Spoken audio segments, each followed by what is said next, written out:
Përshëndetje, sot jemi në episodin e radhës të rubrikës Mua me quajnë qartësi dhe është këtu pikërisht vendi ku dizajni takohet me qartësinë dhe idet marrin formën më të bukur dhe të kuptueshme për audiencën tuaj. Pra, ku e kemi audiencën në rrjetet sociale dhe episodi i sotëm është sfidat e dizajnit për rrjetet sociale. Një pyetje që unë e kam bërë dikur dhe ka raste që vazhdoj ta bëj, sepse është një problem, është një sfidë e përditshme për të gjithë ata që kanë krijuar ose të gjithë ju që do të krijoni një prezencë në rrjetet sociale, Instagram, Facebook, LinkedIn, TikTok, YouTube, një kanal në YouTube. Si të krijoni postime që të rheqin vëmendjen e audiencës që ndodhet në këto rrjete sociale. Pse është e rëndësishme? Ju e dini shumë mirë që në rrjetet sociale shpesh herë neve jemi duke parë telefonin tonë, duke parë çfarë postimesh ka në rrjetet sociale dhe pak e bëjmë scroll në ikën postimi juaj.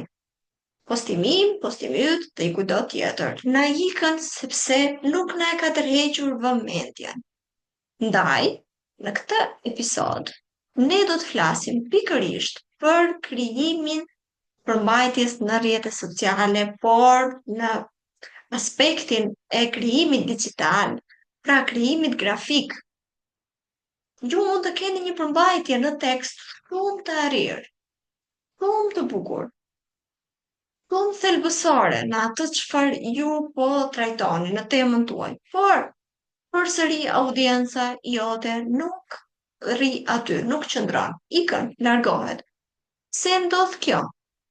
Janë disa sfida në të cilat kalojnë postimet tona, postimet tuaja, postimi yt, që jetë duke krijuar tani prezencën online. Do ta kaloj disa sfida dhe duhet që të evidentohen të gjitha gabimet që ne bëjmë, që ju bëni për krijimin e të gjitha postimeve tuaja, sepse postimet duhet të jenë profesionale dhe që të jenë profesionale, duhet që këto sfida 1 2 3 4 këto problematika të bëhen tik, të plotësohen, duhet të hiqni këto, mos t'i keni prezente në postimet tuaja.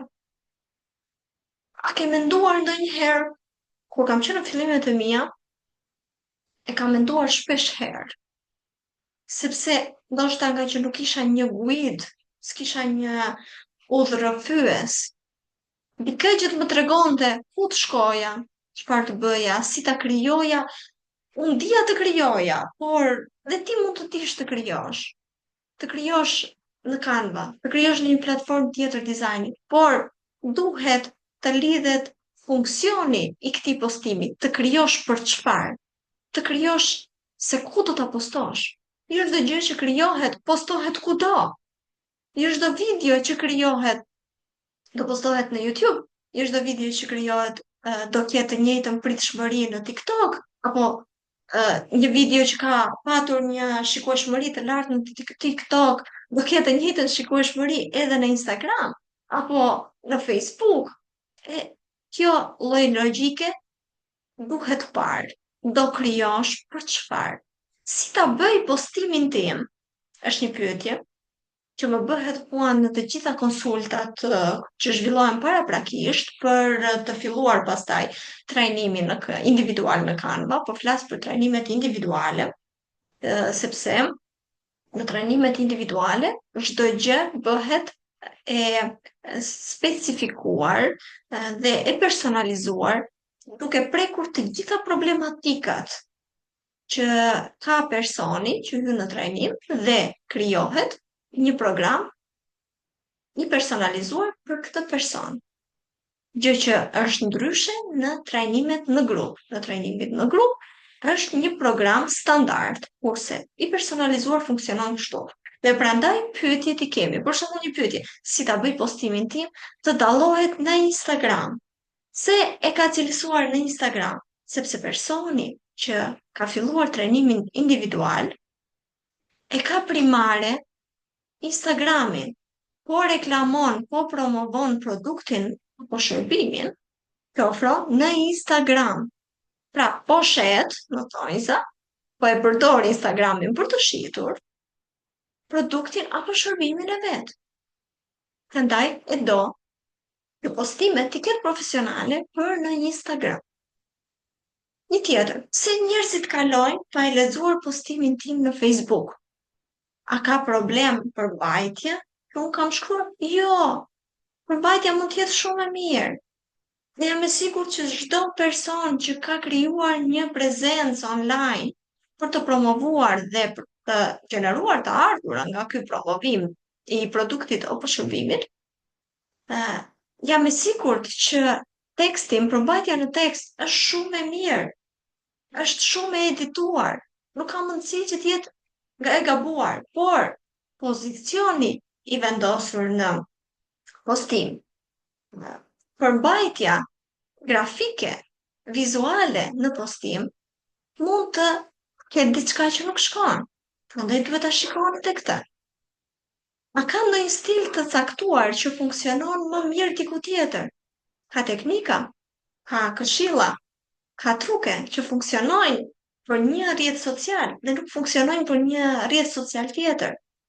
Jo çdo video që krijohet për një rrjet social do të funksionojë për tjetrin. Jo çdo postim që funksionon dhe ka një strukturë të caktuar për në Instagram do të jetë i mirë edhe për në Facebook dhe në të gjitha rrjetet e tjera sociale. Atëherë, në qoftë se ti ke pikërisht këto sfida me veten në këto momente, në qoftë se ti e ke krijuar një prezencë online, por ndoshta je edhe duke e krijuar tani, ose po mendon thjesht për ta krijuar, atëherë ky episod është për ty, pavarësisht se ky episod nuk është nga ato që ishin në herët e tjera me slajde, me prezantime në Canva, por këshillat janë këtu dhe ky episod është për ty. Dëgjoje. Do të zbulojmë sfidat kryesore që ne të gjithë, ti dhe të gjithë ne së bashku, hasim në dizajnet për rrjetet sociale. Si të përshtasim dizajnin me platformën dhe këshilla, dhe gjitha këto do jepen me këshilla konkrete të krijuar postime që do të tërheqin vëmendjen. Fillojmë me sfidën e parë. Sfida e parë është shpejtësia e konsumimit të përmbajtjes. Si ta kuptojmë këtë? Në rrjetet sociale, njerëzit skanojnë, nuk lexojnë. Ndoshta ka si puna ime që i hyn duke lexuar, pavarësisht se ndoshta se kuptojnë mirë për momentin ose nuk i tërheq vëmendjen për momentin ai titulli, por themi japi pak mundësi. Japim edhe një mundësi dhe ta lexojmë këtë që është shkruar. Të lexojmë, të hyjmë në thelb. Por gjithmonë ka një por. Në rrjetet sociale njerëzit skanojnë. Japin skan dhe shohin. Më tërheq, nuk më tërheq, kalojnë te tjetri. Të gjithë menaxherët e rrjeteve sociale thonë 2 deri në 3 sekonda mjaftojnë për të tërhequr vëmendjen. Dhe ju tani do mendoni, jemi në dizajn, nuk jemi në rrjete sociale. Të e bëjnë menaxherët e rrjeteve sociale. Por është shumë e rëndësishme të mësoni se si do ta prezantoni të strategji që kanë krijuar menaxherët e rrjeteve sociale. Si do ta prezantoni me postimet profesionale. Në postimet profesionale krijohen nëpërmjet dizajnit. Atëherë, çfarë do të bëjmë që të tërheqim këtë vëmendje 2-3 sekondashe? Si do ta tërheqim me 2-3 sekonda me anë të një dizajni ku? Mikse pari, ndoshta nuk jeni vetë. Nuk jeni duke folur kështu siç jemi bashkë tani. Edhe njerëzit nuk e dinë se si ti artikulon. Ti dinë se çfarë pamje ke, që ti tërheqësh. ose nuk e njohin energjinë tënde. Atëherë, të gjitha këto tonin e zërit tënd, ti duhet t'ua japësh me anë të titullit. E kam thënë gjithmonë për fontin dhe do ta përsëris, pavarësisht se ju mund të lodheni, por fonti është shumë i rëndësishëm dhe fonti është lloji i shkrimit që ju përdorni. Titulli duhet të ketë një font të caktuar dhe ky fonti duhet të jetë i madh dhe i lexueshëm. Por kur themi i madh, duhet të keni parasysh, jo shumë i madh, sepse shumë i madh ti e vret përsëri syrin që po të shikon. Teksti për mbajtje. Tu kalojmë te hierarkia e tekstit. Kemi tekst titull, tekst nën titull. Kemi tekst për mbajtje, kemi dhe tekst prekje, quote. Ku do qëndrojmë? Jemi te teksti për mbajtje. Kemi bërë tekstin titull, e kemi bërë të madh, të lexueshëm, të qartë, e të rroqëm vëmendje. Po duhet ta vazhdojmë ta mbajmë vëmendjen aty. Atëherë, teksti për mbajtje do të jetë minimal. Themi minimal, jo i vogël, mesatarisht i mirë, i dukshëm, i lexueshëm, por minimal, që mos të ketë shumë llojshmëri ngjyrash. Që është ngjyrën e parë, kontrast më i fortë me ngjyrën e dytë. Kontrasti i fortë që ta ketë kontrastin me sfondin. E bardhë me të verdhë nuk funksionon. Keni kujdes, jo tekst në sfond të bardhë, tekst me ngjyrë të verdhë dhe tekst për mbajtje, shumë tekst. Keni kujdes? Jo, nuk duhet përdorur. Si mund të tërheqësh vëmendjen? Përdor elemente vizuale që flasin më shumë se fjalët. Në qoftë se ti do ishe me fytyrë, si do t'ja tërhiqje, mendon, vëmendjen audiencës? Çfarë veprimi do bëje? Çfarë fytyre, çfarë mimike? Atë kërkoje. Prandaj ekzistojnë fjalët kyçe për të kërkuar tek elements në Canva. Kërkoje tek elementët në Canva, grafika të ndryshme, foto të ndryshme. Nëse të pëlqen një foto, dhe ajo foto të prezanton ty dhe thelbin e mesazhit tënd. Hiqi background-in, Canva e mundson këtë gjë. Dhe vendose te postimi yt duke e mbi vendosur tek background-i që ka ngjyrat e paletës që ti ke zgjedhur për ta prezantuar brandin tënd. Çfarë mund të bësh tjetër për këto postimet?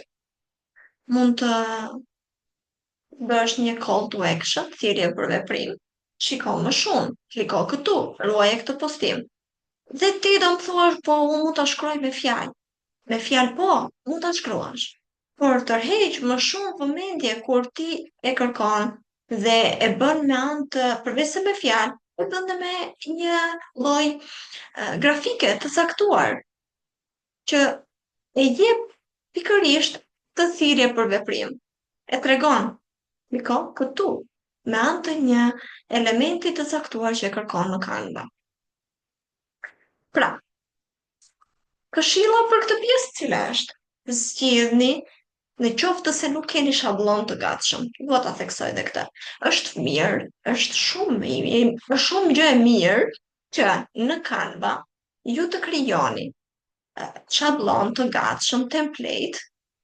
Kur themi të gatshëm, ta kesh aty për një kohë gjatë, por të krijuar nga ju, duke përdorur ngjyrat e brandit, duke përdorur hierarkinë e shkrimeve, duke përdorur logon tuaj e me radhë të gjitha ato që kemi thënë që krijojnë atë që quhet identitet brendi. Dhe tek identiteti i brandit përfshihen edhe templatet e gatshme të krijuara nga ju. Duke i patur këto template, ju mjafton të ndryshoni tematikën dhe përmbajtjen në tekst. Dhe tek tuk mund të ndryshoni për shembull ndonjë element grafik ose foto, por strukturimi duhet të jetë i njëjtë, duhet të jetë ai që thjesht të vendosni hiq vër, duhet të jetë në për shembull si një sport ose një album, të jetë e quajmë një album, të jetë një album që juve hiqni dhe bëni fotografit, por jo të krijoni nga e para. por ky album duhet të jetë i krijuar për ju, për brandin tuaj. Pra, në qoftë se nuk je në gjendje që ta krijosh këtë si e fillestar, do zgjedhësh një template të gatshëm nga të gjithë kreatorët digital, nga të gjithë krijuesit dhe do e zgjedhësh në mënyrë të tillë që të ketë hierarki të mirë vizuale. Pra, nëse ti hyn në bibliotekën e madhe me krijime, me template të gatshëm, dhe nuk të tërheq syrin ty një X template, mendo, pse duhet tërheqë audiencën tënde? Sepse ti çfarë do bësh te ky template? Thjesht do editosh, modifikosh, do shkruash sipër, do heqësh dhe do vësh elemente të tjerë, do zëvendësosh. Nuk do krijosh nga e para. Më thuaj pse audienca jote do tërhiqet nga ky template, që nuk të tërheq as ty. Prandaj do zgjedhësh me zgjidh atyre atë që ka hierarki të mirë vizuale, që nënkupton titull i madh në qendër ose pak më lart se qendra, të jetë brenda zonës së sigurisë, vijat ndihmëse të ndihmojnë shumë, prandaj quhen vija ndihmëse dhe guida, të ndihmojnë shumë që të gjesh se ku është qendra ose pak më lart se qendra. Dhe këtu hym te pozicioni. Pozicioni kemi folur në episodin e kaluar, që duhet ta shikoni nëse se keni parë, për shkak se pozicioni është ai që krijon balancim në dizajn. Pra, duhet jetë titulli në qendër dhe sipër ose sipër dhe të ketë hapësira të pastra rreth tij. Po këtu çfarë kemi thënë? Kemi thënë hapësirat boshe, hapësirat negative nuk janë negative, janë shumë të mira, sepse i japin mundësi audiencës tënde që të fokusohet tek mesazhi që ju i jepni me anë të një elementi, me anë të tekstit ose titullit, me anë të fotos suaj, mund të jetë dhe fotoja juaj aty, mund të jetë fotoja e produktit. Pra, është shumë e mirë që në një titull të madh dhe të qendërzuar të ketë hapësirë boshe përreth tij. Të flasim për sfidën numër 2. Një dizajn përdoret në shumë platforma. Kujdes. Kujdes. Një dizajn duhet përdoret për një platformë, sepse rrjetet sociale të ndryshme kanë formate dhe qëllime të ndryshme. Ti marrim me radhë, do krahasojmë dy platforma, kam marrë në analizë dy platforma, kemi Instagramin dhe Facebookun. Pse i kam marrë këto është sepse jam fokusuar kur them të krijojmë postime profesionale, e kam fjalën të krijojmë postime që janë teke, postim i thjesht, jo reel, jo short, jo video.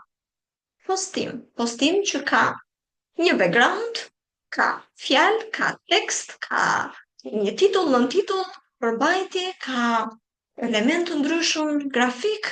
Pra, jemi tek ky lloj postimi dhe e kam marrë në analizë. Fillojmë. Platformën do i gjejmë këtyre dy platformave, do bëjmë dallimin për qëllimet kryesore që kanë. Çfarë ka Instagrami si qëllim kryesor? Ka frymëzim. Dhe që të kemi frymëzim, duhet të ketë dhe estetik. Okej. Po Facebooku ka angazhim dhe ky angazhim do krijoj komunitet. Bëni dallimin. Tonaliteti. Ky zëri që tani un jam duke e dhënë me zërin tim natyral, por do japim zërin nëpërmjet tekstit, si do flasim me të shkruar, këtu jam verbalisht, unë po flas, po si do ta flas me të shkruar? Tonaliteti toni, për në Instagram, duhet jetë, si e tham qëllimi, frymëzim dhe estetik. Që të bëhet kjo duhet një ton emocional dhe kreativ. Dhe me thënë, direkt jemi kuadratuar, emocional dhe kreativ. Po për Facebooku, që të ketë angazhim dhe të krijohet komunitet, duhet të jetë personal, duhet të jetë miqësor, duhet të jemi shumë, shumë më njerëz normal, shumë njerëz të thjesht. Toni duhet të jetë i thjesht, i ëmbël, miqësor, shumë më vetvetja. Nuk ka nevojë për shumë kreativitet. Lloji i dizajnit që do funksionoj për këto platforma. Për Instagram, që të ketë frymëzim estetik, ton emocional dhe kreativ, ngjyra të forta dhe dizajn modern. Ok. Kurse për në Facebook, për të patur krijimin e një komuniteti, duhet dizajne me më shumë tekst dhe foto. Dhe duhet të ketë sa më shumë info që mund ta vendosësh pasi bën dizajnin me shumë tekst dhe foto, vazhdon dhe ke edhe përshkrimin që mund ta mbushësh plot edhe në përshkrim. Dhe ajo që duhet t'ju them është që në Facebook ato karuselët që funksionon në Instagram nuk funksionojnë në Facebook aq mirë sa funksionojnë në Instagram, sepse po të shikojmë në Facebook ato ka një pozicion tjetër, vendosen njëra pas tjetrës, po jo si në Instagram dhe nuk ka atë feedbackun, atë pritshmërinë që ne kemi krijuar kur e hedhim në Instagram dhe na ka funksionuar dhe presim që në Facebook të jetë e njëjta gjë. Jo, sepse aty njerëzit duhet i klikojnë njëra pas tjetrës që t'i shohin. Prandaj kujdes. Si të përshtatim këto postime? E kemi krijuar një postim në Instagram, okay? Platformën që tani po bën boom. Në Instagram e kemi krijuar një postim të thjeshtë. Si të përshtatim postimet? E para që mund të bëhet dhe Canva e ofron është resize, që është funksioni për ta ridimensionuar. Por kujdes, u a them të gjithë studentëve të mi, kujdesni, jo vetëm të ridimensiononi nga pamja e organizimit të strukturës, duhet dhe ta përshtasni. Prandaj, jo vetëm të ndryshosh dimensionet, por të njëjtën ide, të ndryshosh tonin me të cilin po e prezanton të kjo audienca e re. Tekstin sipas kësaj audiencës së re ku do shkojë që do lexohet. Dhe si që thash, resize, dimensionimin do të ndryshoj me anë të resize, do ta përshtasësh dizajnin vetëm me një klik për çdo lloj platforme, por mos u mjaftoni me këtë. Kujdesni, keni tonalitet dhe të gjë tjetër që lidhet me qëllimin e platformës ku do ta çosh këtë postim që ke krijuar për një lloj platforme tjetër. Sfida numër 3 është konsistenca vizuale. Në konkurencë me larmin. Si do ta bëjmë me këto? Njerëzit duhet të njohin stilin tënd me një vështrim. Kjo është pak e vështirë. Është e vështirë sepse është ajo që themi njerëzit duhet të të mbajnë mend. Njerëzit nuk të mbajnë mend në qoftë se nuk krijojnë në mendjen e tyre pamjen, një pamje konsistente, konstante, do thoja, një pamje konstante që nuk ndryshon për ty. Ajo që unë e quaj shumë të rëndësishme është logoja.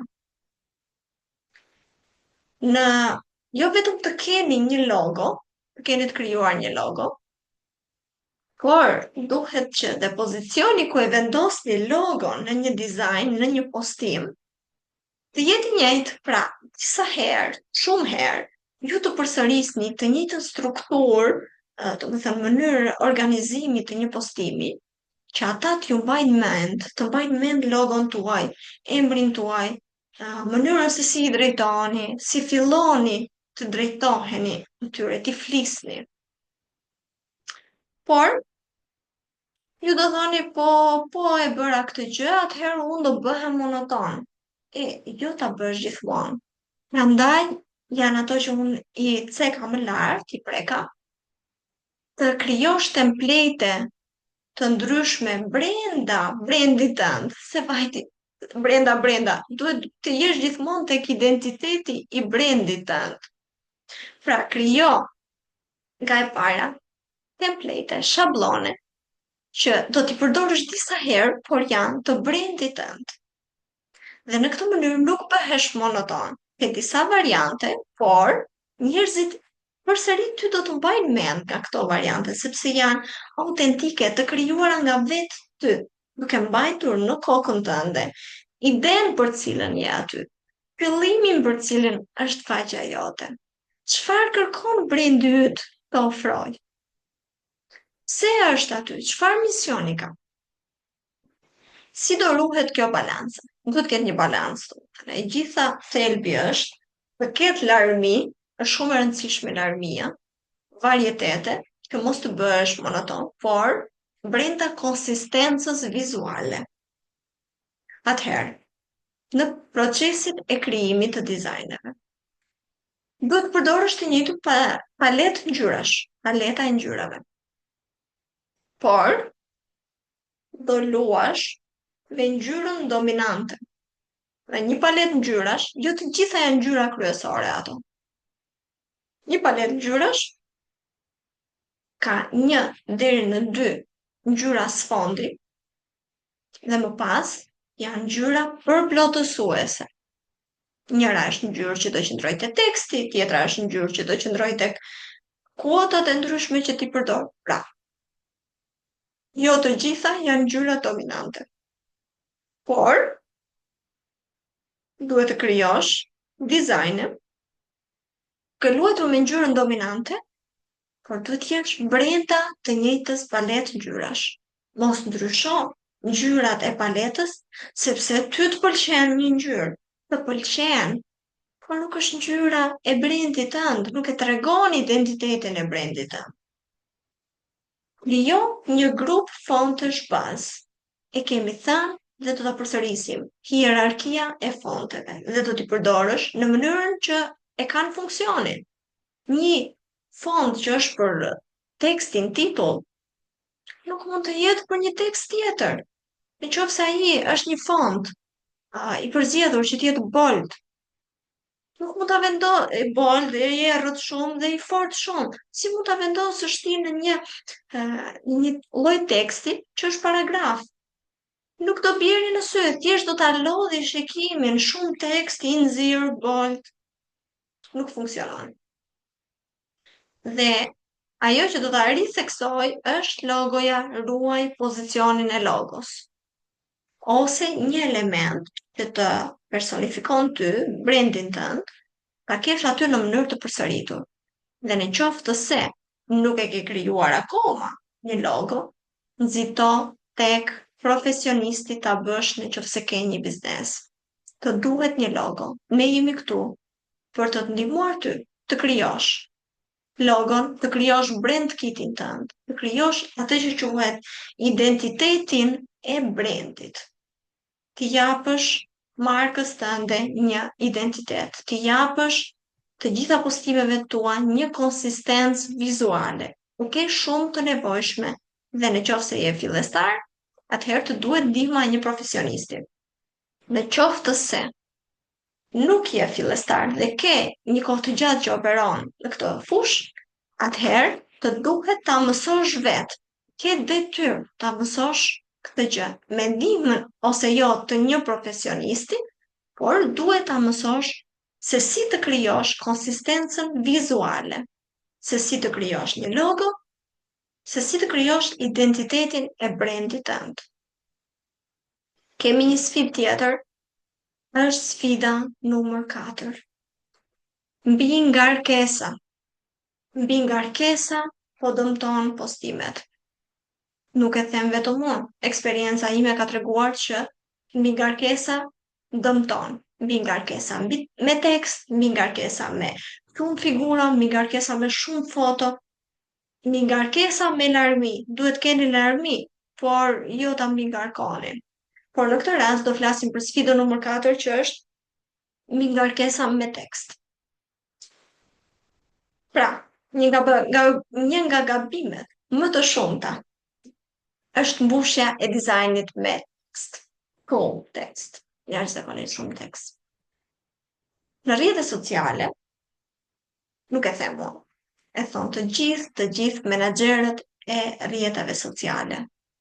Askush nuk lexon në rrjetet sociale paragraf të gjatë që janë të vendosur mbi një grafik.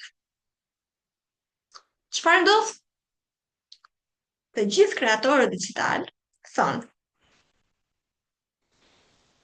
kur ke dhe grafik dhe tekst të mbi vendosur kështu, ja çon ti aty, ja mbi vendos, atëherë shiko kush ka rëndësinë më të madhe. Ka grafika apo ka teksti? Një zgjidhje personale nga gjithë eksperienca me studentët e mi dhe vetë unë ka treguar. Në qoftë se ti e do ta bësh këtë simbiozë, do shikosh ku e do të bjeri theksi. Në qoftë se theksi du të bjeri te teksti, atëherë këtë ta lësh këtë grafikën që është këtu poshtë, lëre si gjurmë të dukshme, por gjurmë ju të bjeri në sy. Dhe në qoftë se do që ky teksti mos të bjeri në sy, eliminoje në qoftë se nuk i ke të rëndësishëm, për lërë të bjerë në sy ky elementi që ke vendosur këtu, se duhet ta qosh dhe tak ti mbi vendosësh një tekst lart, kur ti nuk të intereson ky teksti, nuk do që të bjerë në sy, e ke teksin mbi element. Kujdes me këtë gjë, ku e do ta qosh tekstin, e teksti apo te figura që ke vënë poshtë tekstit. Informacionin e detajuar vendose në përshkrim. Në qoftë se do ta detajosh edhe më tepër informacionin që ke dhënë lart me një fjali ose dy fjali të shkurtra e ke në postim, vendose në përshkrim. Prandaj ekziston dhe caption. Është përshkrimi, vendose aty. Mos e prish postimin tënd, sepse në vend që ta tërheqësh audiencën të qëndrojë aty dhe t'i kaloj slajdet me radhë, ai thjesht do iki fare, do bëj scroll dhe nuk do të lexoj materialin që ti ke përgatitur. Në qoftë se ke një paragraf edhe do mesës bën ta vendosësh, atëherë duhet ta njoftosh audiencën duke përdorur jo më tashmë një postim tek të thjesht një faqe, por do përdorësh me disa faqe, me disa slajde, me disa foto, jo me një foto, por me disa foto. Dhe do ta njoftosh, për shembull, 3 gabime që ti nuk duhet t'i bësh, ose ti po i bën.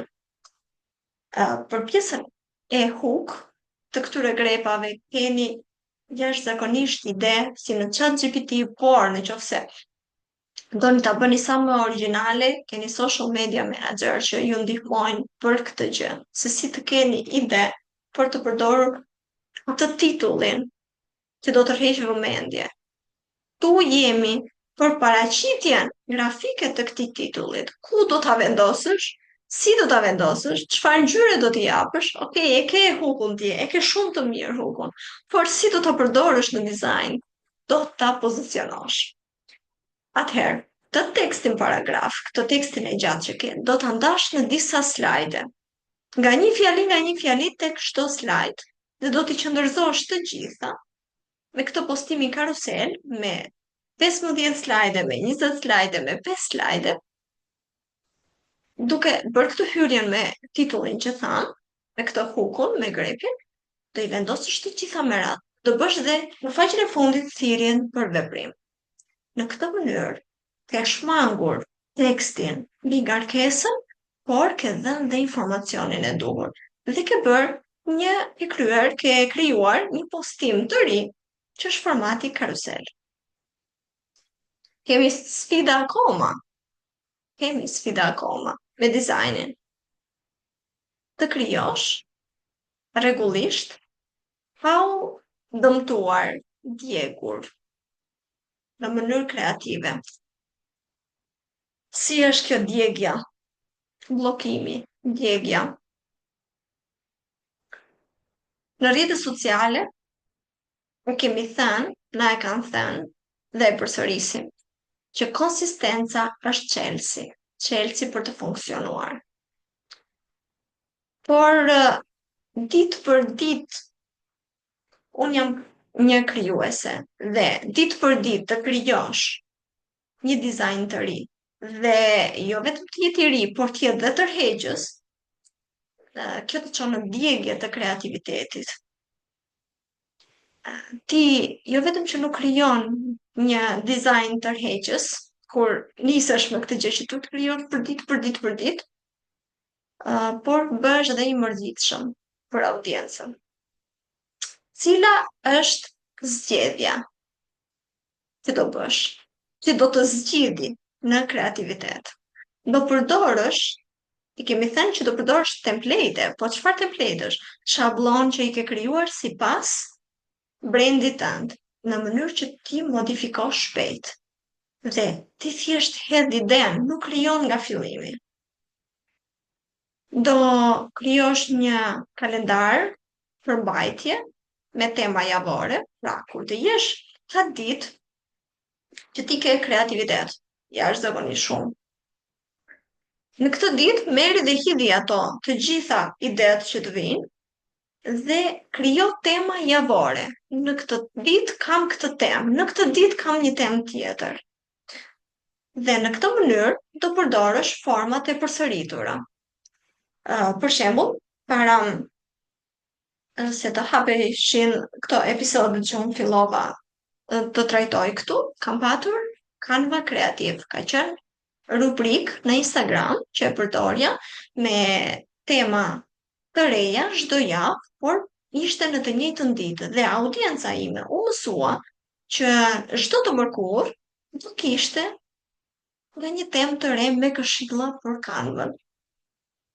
U mësua sepse kishte format të njëjtë, unë krijova një template që përshtata me ngjyrat e paletës sime, gjithashtu kishte logon, që ishte logoja e Hells Angels, dhe çdo gjë e tregonte fare mirë se për çfarë do flitej. Dhe audienca u mësua dhe e priste. Në këtë mënyrë, unë ditën e mërkurë nuk e kisha më të vështirë për të krijuar që, do të thënë se kisha stres, nuk më dojë në thonjza, më dojë kreativiteti, që po unë dua të krijoj ditën e mërkurë, çfarë të bëj? Ditën e mërkurë, aty kishte temën e saj. Dita e mërkurë do kishte temën për këshilla për Canva.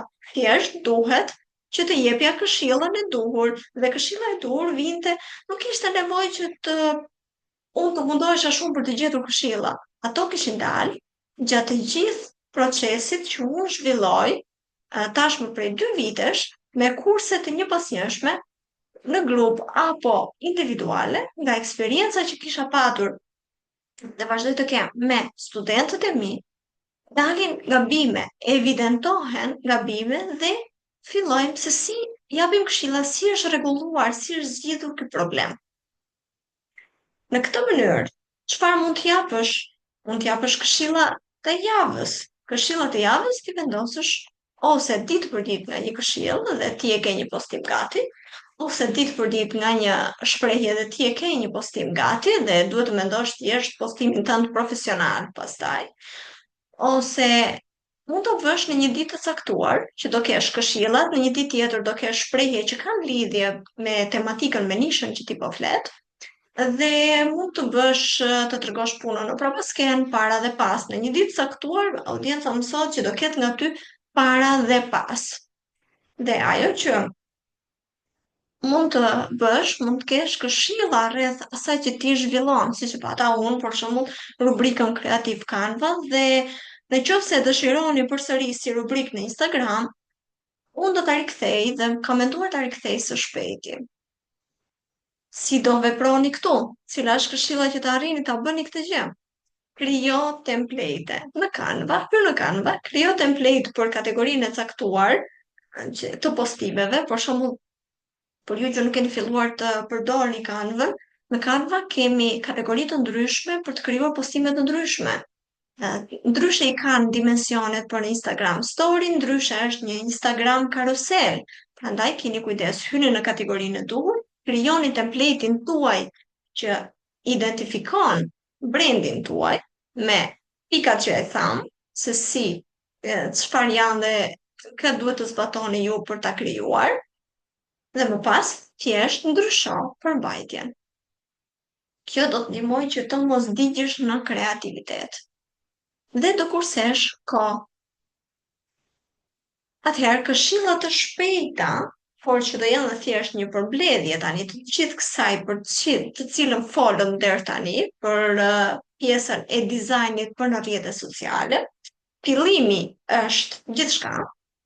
Fillimi është gjithçka dhe duhet një titull goditës në vendin e duhur, i qendërzuar ose pak më lart, i madh, i dukshëm.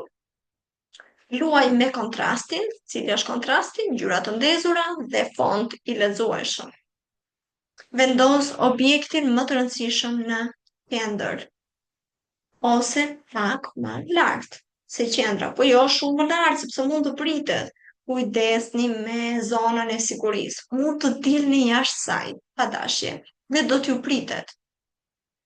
Mos haro hapësirën boshe. Hapësira boshe është shumë e rëndësishme, sepse krijon mundësi të zhvendoset fokusi nga mbushja e hapësirës tek pjesa e elementit më të rëndësishëm që ka thelbin e mesazhit. Mos harroni element që tregojnë thirrjen për veprim, call to action. Dizajni për në rrjetet sociale është pikërisht fusha që bashkon artin digital me strategjinë e krijuar nga të gjithë menaxherët e social media. Por kjo strategji duhet të krijohet me artin e dizajnit digital, me postime që tërheqin vëmendjen dhe ju duhet të krijoni identitet brendi, të kuptoni audiencën, të dini në cilin platform jeni, jo thjesht si emër jam në Facebook, por duhet të dish mesazhin që do transmetosh aty, qëllimin për çfarë është kjo platform. Dhe mbi të gjitha të jeni të qartë.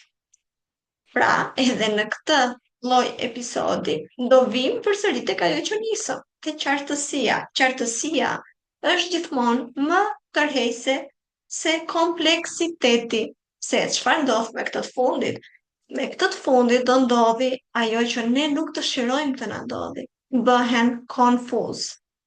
Duke krijuar dizajne komplekse, ti mund të shkaktosh konfuzitet tek audienca jote.